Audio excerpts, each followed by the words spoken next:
नमस्कार दोस्तों, आज हम जानेंगे 50 महत्वपूर्ण क्वेश्चन और ये सीरीज है जो कि हर बार स्टार्ट होगी, जिसमें हम 30 दिनों में बहुत ही इम्पोर्टेंट क्वेश्चन लगभग एवरीडे हम 50 क्वेश्चन करेंगे, वो भी वन लाइनर फॉर्मेट में, और आप लोगों को याद करवाने की कोशिश करेंगे। और लास्ट में जो टिप्स बताऊंगा उससे आप लोगों को ये सारे क्वेश्चन एक दिन में ही याद हो जाएंगे, बशर्ते अगर आप वो काम करते हैं। तो स्टार्ट करते हैं। सबसे पहले आज का टॉपिक हिस्ट्री का जो उठाया है वो इंडस वैली सिविलाइजेशन है।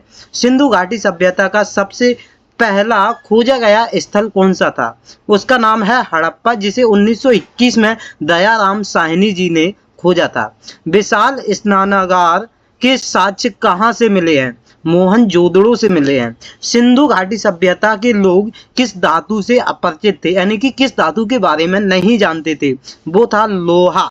और हड़प्पा सभ्यता किस युग की सभ्यता थी? यानी कि इसमें ब्रॉन्ज कांसे का यूज किया गया था, जिस कारण इसे ब्रॉन्ज एज यानी कि सिंधु घाटी सभ्यता या कांस्य युगीन सभ्यता भी कहते हैं। सिंधु घाटी सभ्यता का पत्तन नगर यानी कि बंदरगाह पोर्ट कौन सा था? वो था लोथल। लोथल कहाँ पर है? गुजरात में है। एंड नर्तकी की कांस्य मूर्ति कहाँ से प्राप्त हुई है? ये कहाँ से? मोहनजोदड़ो से मिली है। हड़प्पा किस नदी के तट पर स्थित है? हड़प्पा शहर है वो रावी नदी के तट पर है। और सिंधु सभ्यता में कालीबंगन का क्या अर्थ है? कालीबंगन का अर्थ है काले रंग की चूड़ियां। जुते हुए खेत के साक्ष्य कहाँ से मिले हैं? वो भी कहाँ? कालीबंगन से मिले हैं। सिंधु घाटी सभ्यता की लिपि कौन सी थी? भाव चित्रात्मक थी, जिसे अब तक पढ़ा नहीं जा सका है। दोस्तों, ये कुछ क्वेश्चन है, लेकिन जो आगे 30 दिन होंगे उनमें सारा का सारा टॉपिक कवर हो जाएगा। अगर वीडियो पसंद आए तो वीडियो को लाइक एंड चैनल को सब्सक्राइब जरूर करें। अब जानते हैं हिस्ट्री से रिलेटेड इंपॉर्टेंट क्वेश्चन। भारतीय संविधान का जनक किसे माना जाता है? Doctor B R. अम्बेडकर जी को। देखो, इसमें हमने किससे प्रस्तावना एवं जो संविधान का विकास था उसका जो टॉपिक है उसको उठाया है, तो आप लोग समझ सकते हैं। संविधान सभा की प्रथम बैठक कब हुई थी? 9 दिसंबर 1946 को। अच्छा, संविधान सभा के स्थायी अध्यक्ष कौन थे? डॉक्टर राजेंद्र प्रसाद। और एक क्वेश्चन ये बनता है, संविधान सभा के अस्थायी अध्यक्ष कौन थे? वो थे डॉक्टर सच्चिदानंद सिन्हा जी, जो सबसे पहले बनाए गए थे। क्यों बनाया गया था? क्योंकि ये सबसे बुजुर्ग व्यक्ति थे।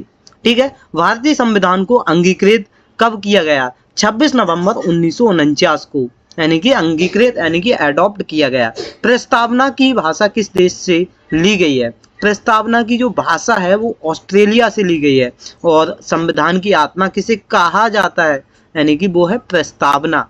और 42वें संविधान संशोधन द्वारा 42वां संविधान संशोधन कब हुआ था? 1976 में हुआ था। तो इसमें कौन से शब्द जोड़े गए थे? वो शब्द जोड़े गए थे समाजवादी, पंथनिरपेक्ष और अखंडता। एंड प्रारूप समिति, मूल संविधान में कुल कितनी अनुसूचियां थी? पहले थी जो 8 अनुसूचियां थी, और अब वर्तमान में कितनी है? 12 अनुसूचियां हैं। और प्रारूप समिति के अध्यक्ष कौन थे? वो भी कौन थे? डॉक्टर बाबा साहब भीमराव अंबेडकर जी थे। भारतीय संविधान को बनने में कुल कितना समय लगा था? इसमें 2 वर्ष 11 माह 18 दिन का समय लगा था। लगभग 64 लाख का खर्च आया था। एंड ये कंफर्म कर लेना, एक बार देख लेना, भारतीय संविधान को बनने में कुल कितना खर्च आया था, ये कमेंट बॉक्स में आप लोगों को बताना है।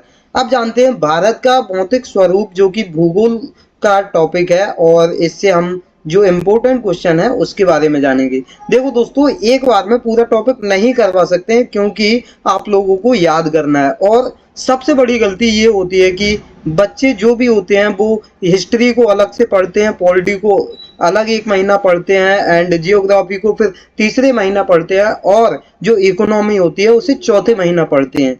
इतना सब्र किसी बच्चे के पास नहीं है, वो 2 महीने में बोल जाता है और उसके बाद उसका पढ़ने में मन नहीं लगता है।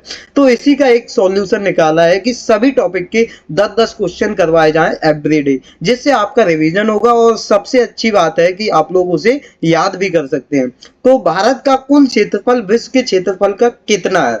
वो है 2.4%। और सबसे बड़ी बात यह है कि जितना भी कंटेंट है वो सारा का सारा इंग्लिश में पढ़ाते हैं, जिससे बच्चों को और भी प्रॉब्लम होती है। ये चैनल सिर्फ हिंदी के बच्चों के लिए है। अगर कोई इंग्लिश का बच्चा है तो उसके लिए इंग्लिश नहीं बताई जाएगी बच्चे लोग, क्योंकि हम हिंदी वाले बच्चों के लिए बहुत ही अच्छा करने की कोशिश कर रहे हैं। क्षेत्रफल की दृष्टि से भारत का विश्व में कौन सा स्थान है? वो है विश्व में 7वां स्थान है। भारत की मुख्य भूमि का दक्षिणतम बिंदु कौन सा है? वो है कन्याकुमारी है, जिसे हम कैप कैमोरिन के नाम से भी जानते हैं। भारत और चीन के बीच की सीमा रेखा क्या कहलाती है? मैकमोहन रेखा। अब आप लोगों को कमेंट बॉक्स में एक क्वेश्चन का जवाब देना है, जो डूरंड लाइन है वो किन देशों के बीच में है? डूरंड लाइन है, ठीक है ना। कर्क रेखा भारत की कितने राज्यों से होकर गुजरती है? 8 राज्यों से होकर गुजरती है। बच्चों लोग, जो भी मैं आप लोगों को होमवर्क दूं उसे आप लोग जरा नोट कर लिया करें, क्योंकि होमवर्क बहुत जरूरी है। अब जैसे कि कर्क रेखा आई है, कर्क रेखा से मोस्टली क्वेश्चन बनते हैं। अब हमने क्या बताया कि ये 8 राज्यों से गुजरती है। अब आप लोगों को एक छोटा सा वर्क करना है कि इसके बारे में एक ट्रिक लिखनी है। क्या? इसकी एक ट्रिक लिखनी है। जो भी राज्य हैं वो कर्क रेखा पर हैं और इन्हें उत्तर से दक्षिण की ओर, यानी कि उत्तर से पूरब की ओर लिखना है, या मतलब पूरब से पश्चिम की ओर लिखना है, या पश्चिम से पूरब की ओर लिखना है, और साथ में उनको याद भी करना है। तो अगर जिसकी भी ट्रिक अच्छी लगेगी उसका कमेंट पिन कर दिया जाएगा और कुछ ना कुछ मिलेगा। भारत की सबसे लंबी तट रेखा वाला राज्य कौन सा है? सबसे लंबी तट रेखा है वो गुजरात की है। और इंदिरा पॉइंट कहाँ पर अवस्थित है? अंडमान एवं निकोबार में। अगर देखो, ये अभी यार जस्ट एक मिनट, अंडमान निकोबार की बात की जाए, अंडमान निकोबार कहाँ पर है? अरे, तो अंडमान निकोबार की अगर बात की जाए तो जो अंडमान निकोबार है वो कहाँ पर है? यानी कि अगर भारत का मैप बनाते हैं तो अगर हम ये देखो, ये क्या हो गया? पूरब। ये देखो, जैसे कि ये उत्तर हो गया, उत्तर, और नीचे क्या होगा? दक्षिण। दक्षिण में जो नीचे ये वाला एरिया है इधर साइड, तो इधर साइड शायद कुछ अंडमान निकोबार है। मैप भी अच्छी तरह से पढ़ने की कोशिश करेंगे हम भी और तुम भी। तो दोस्तों, अंडमान निकोबार की स्थिति कहाँ पर है? उत्तर दक्षिण, यानी कि ये ज्यादातर दक्षिण और पूरब की साइड है। और इसे हटा दें। अब हम पढ़ते हैं अपना जो अपनी वो है, इंदिरा पॉइंट कहाँ पर है? अंडमान और निकोबार में द्वीप समूह में स्थित है। भारत का मानक समय किस शहर से होकर गुजरता है? ये क्या प्रयागराज नैनी से होकर गुजरता है? भारत का एकमात्र सक्रिय ज्वालामुखी कौन सा है? बैरन द्वीप है, यानी कि बैरन द्वीप नाम है लेकिन वो सक्रिय ज्वालामुखी है। पाक जल डमरू मध्य किन दो देशों के बीच में है? यानी कि भारत और श्रीलंका को ये अलग करते हैं। जो जल डमरू मध्य होते हैं वो स्ट्रेट, यानी कि पॉक स्ट्रेट बोल रहे हैं, जल डमरू मध्य, तो ये दो देशों को अलग करते हैं। ये भी ध्यान रखनी है। अगर अब बात की जाए साइंस में, तो साइंस में हम क्या कोशिका यानी कि बायोलॉजी के बारे में जानेंगे। Cell biology. सेल की खोज किसने की थी? रॉबर्ट हुक ने। कब की थी? 1665 में। कोशिका का पावर हाउस किसे कहते हैं? वो है माइटोकॉन्ड्रिया। माइटोकॉन्ड्रिया, ठीक है ना। और कोशिका का पावर हाउस किसे कहते हैं? माइटोकॉन्ड्रिया को कहते हैं। अच्छा, आत्महत्या की थैली किसे कहा जाता है? लाइसोसोम को कहा जाता है। प्रोटीन की फैक्ट्री किसे कहा जाता है? राइबोसोम को कहा जाता है। मानव शरीर की सबसे बड़ी कोशिका कौन सी है? वो है अंडाणु, यानी कि ओवम। एंड कोशिका के केंद्रक की खोज किसने की थी? जो न्यूक्लियस है, यानी कि न्यूक्लियस, उसकी खोज किसने की थी? रॉबर्ट ब्राउन ने की थी। डीएनए का द्विकुंडली मॉडल किसने दिया था? वाटसन एवं क्रिक ने। ये सारे क्वेश्चन बहुत इंपॉर्टेंट है और कई बार एग्जाम में पूछे गए हैं। आप लोग खुद सोच सकते हैं कि ये क्वेश्चन कितने बार पूछे गए होंगे। कोशिका भित्ति केवल किस में पाई जाती है? पादप कोशिका में, यानी कि जीवन की सबसे छोटी कार्यात्मक इकाई क्या है? कोशिका है। कोशिका के अध्ययन को क्या कहा जाता है? साइटोलॉजी।